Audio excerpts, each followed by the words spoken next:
Hey there, Warhammer fans, welcome back, and it's time for us to go and check out the Empire class mechanics for the Interbellum server for Warhammer Online, the private server. Bright Wizards, one of the most popular spellcasting DPS classes for Order. The Bright Wizard mechanic is still combustion as before. It has a base of 0 and maxes out at 100. Your abilities will generate combustion when they deal damage. I'm assuming if they are disrupted, you will not generate any combustion. Some abilities will cost combustion as before, in order for you to activate them.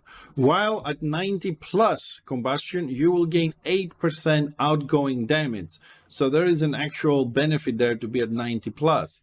However, combustion above 100 will take explosion damage with a 1 second internal cooldown. There are also other methods of taking explosion damage which do not have an internal cooldown. We're going to have to wait a little bit to see what those mechanisms are and how much damage you're going to be taking. Explosion damage deals 21% spell attack power plus 280 elemental damage to yourself. This means that the explosion damage that you take scales off your offensive stats against your defensive stats. It's like having another Bright Wizard with your offensive stats shooting you, and depending on your defenses and how much damage you can mitigate, you take that amount of damage as explosion damage. Blast is a secondary mechanic that is applied by some of your abilities to your enemies. Blast is a debuff that lasts 4 seconds and can stack up to 10 times. At the end of the duration, the 4 seconds, the target will take 8% spell attack power plus 40 corporeal damage per stack. Bright Wizard hard specializations utilize combustion and blast differently. Pyromancers can use their combustion for mobility via instant cast and reducing cast times, or to increase the power of the nukes. Blast can be combined with time-stamping abilities to create a pontent combination, but Blast takes longer to stack than the combo lasts, so you can either string smaller combos more often or go for larger ones less often. It's completely up to you and your playstyle. Arsonist. The combustion is used to power your melee abilities. You can generate combustion by self-exploding off the global cooldown and whenever your ranged dot effect ticks. As this specialization goes in and out of melee combat pretty much constantly, Blast triggers more often for them. Finally, Battle Wizard use combustion to power abilities such as cleanses and debuffs. Their blast effects apply bonuses to allies and determines their enemies. This is the support specialization. So the Bright Wizard has Pyromancers, which is the classic long-range DPS spellcasting Bright Wizard. It has the Arsonist, which is the melee frontline dot class specialization, and Battle Wizards, which is the support with buffs and debuffs for friends and enemies. Squire is the class you might know as the Knight of the Blazing Sun. On the Interbellum server, Squire mechanic is called Mandate, and it has a base value of 0 and caps at 100. You gain 1 mandate per second. You will lose 2 mandate whenever you take direct damage with 1 second internal cooldown. And you should note that these base values can always be changed by abilities, tactics, and passive depending on the specialization. This may sound familiar to some of you, and it should, because this is the same mechanism the Blackguard from the Druchii is using. Now, the secondary mechanism here is auras, the same as on the Blackguard. Each aura costs 35 mandate and has no cooldown. With auras, you apply an 8-second duration blessing to every groupmate in range with a powerful effect. In addition, you can apply a 60-second duration enchantment to every groupmate with range with less effect. This means that you can reuse the same one over and over again for a more powerful effect, or you can simply cycle different ones to stack different lesser effects for your party. This is one of the only systems that devs have quasi-mirrored, simply because one side having access to the type of effects that auras could generate would be very difficult to apply appropriate proxies and counters to without breaking balance in other areas. I think this is a good reasoning for keeping it. I know they don't want, and they said they don't want to have quasi-mirrors or 100% mirrors, but sometimes you gotta maintain the gameplay rather than anything else. The Swordsman, which is also known as the Witch Hunter, still uses the acquisition mechanism. However, acquisitions are applied to the target instead of the caster. They last 20 seconds and they can stack up to 5 times. Each Swordsman ability will apply a certain amount of acquisitions to each target they hit, which means dodges will cause the target not to get acquisition, and also means that the Swordsman has the ability to spread the acquisition to more than one target. Executes are still the secondary mechanism as before. Executes, however, no longer scale with the number of acquisitions. They always do maximum effect, aka maximum damage. They will be better than your other abilities. Also, executes will cost 150 action points and have no cooldown. If I recall correctly, 300 is the maximum AP every class has. Cost, however, is reduced by 20% for each acquisition point on the target, which means that 5 stacks executes are free. This also means that if you have enough AP, you can use them back to back. So theoretically, you could do 3 of them, since there's no cooldown, if you have maximum AP.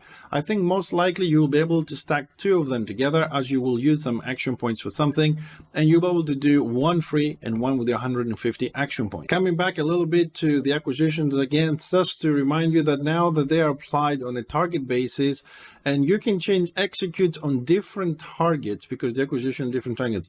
I just wanted to say this. I wonder if there's going to be a skill where you can hit multiple targets, like an AoE execute. So once you stack all your acquisitions in 2 or 3 targets, making the Swordsman a little bit more AoE based and give him a little bit more value in warbands. So we're just going to have to find out later on. We'll see when more information are available. The 4th and last class for Empire is the Warrior Priest, where Warrior Priest mechanic is still the same as before, Righteous Fury, with a base of 0 and a maximum of 250. As before, abilities will cost action points to generate Righteous Fury, while in the same time some other skills will be utilizing the Righteous Fury for their effects as we had before. The secondary mechanism in Interbellum is called Shield of Faith, which is a buff that absorbs 200 damage over 5 seconds. Of course, as in many classes we've seen so far, each specialization can apply those buffs and debuffs alongside other effects which are specific to the specialization, and as always, tactics and passive to the trees will change that accordingly. The hard specializations for the Warrior Priest, and specifically the Silver Hammers, will gain Righteous Fury through attacking in melee combat with their life tap skills. They spend the Righteous Fury on ranged healing spells and prayers. This means that the Silver Hammers only have a limited amount of time that they can be at range and be useful. Then they're going to have to go back into melee and use those melee combat life tap skills. The Anvil and Torch specialization can gain Righteous Fury per second through tactics as well as channeled spells. This will allow them to stay at range but still have periods of downtime. They will spend the Righteous Fury on prayers, defensive buffs, and absorb spells. This kind of reminds me a healer from Final Fantasy XIV that has massive shields, absorbs, and debuffs for keeping you alive instead of direct healing and affecting your HP. The hard specialization, Cleansing Flame, the last one, generates Righteous Fury through attacking in melee combat with damage skills, not life taps.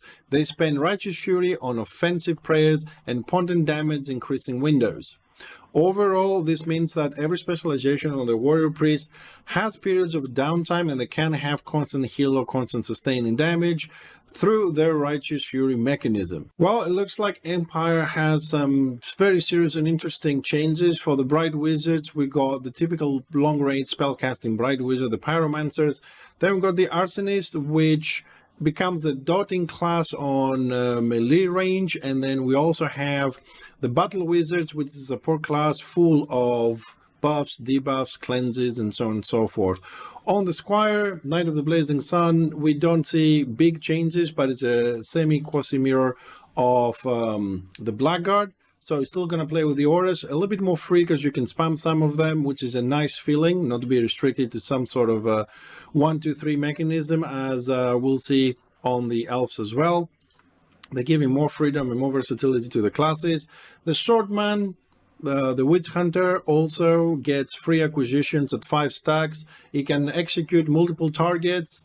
It gives him a little bit more usefulness, I believe, in warbands as well, if there's an AoE version of the executions as well. We're gonna have to wait and see. And finally, the Warrior Priest maintains the same mechanism, but now we have life taps, we have a support class with shielding, bubbles, effects, buffs, debuffs, and all that. I think I haven't seen something with a shield on this one, as in the previous versions, but the mechanism that you can have a long-range healer, a melee healer, and a support class is really interesting and nice to see. I think most of us will be playing all the classes again. On the previous versions, there was no need to play some classes because the mechanism was 100% the same, just different graphics. But now we have a reason to play all 24 classes from the beginning and enjoy the game again. As always, I'd like to remind everyone that if you're part of the dev team and I said something wrong, something that is not accurate, or if you'd like to add something, leave a comment or let me know and I'll post it and pin it on the comments. For the rest of you watching the video, thank you very much for the support so far. And for those who are not in our community yet, don't forget to like, share, comment, and of course subscribe and help the channel grow a little bit more so we can stay here and make more videos like this for you.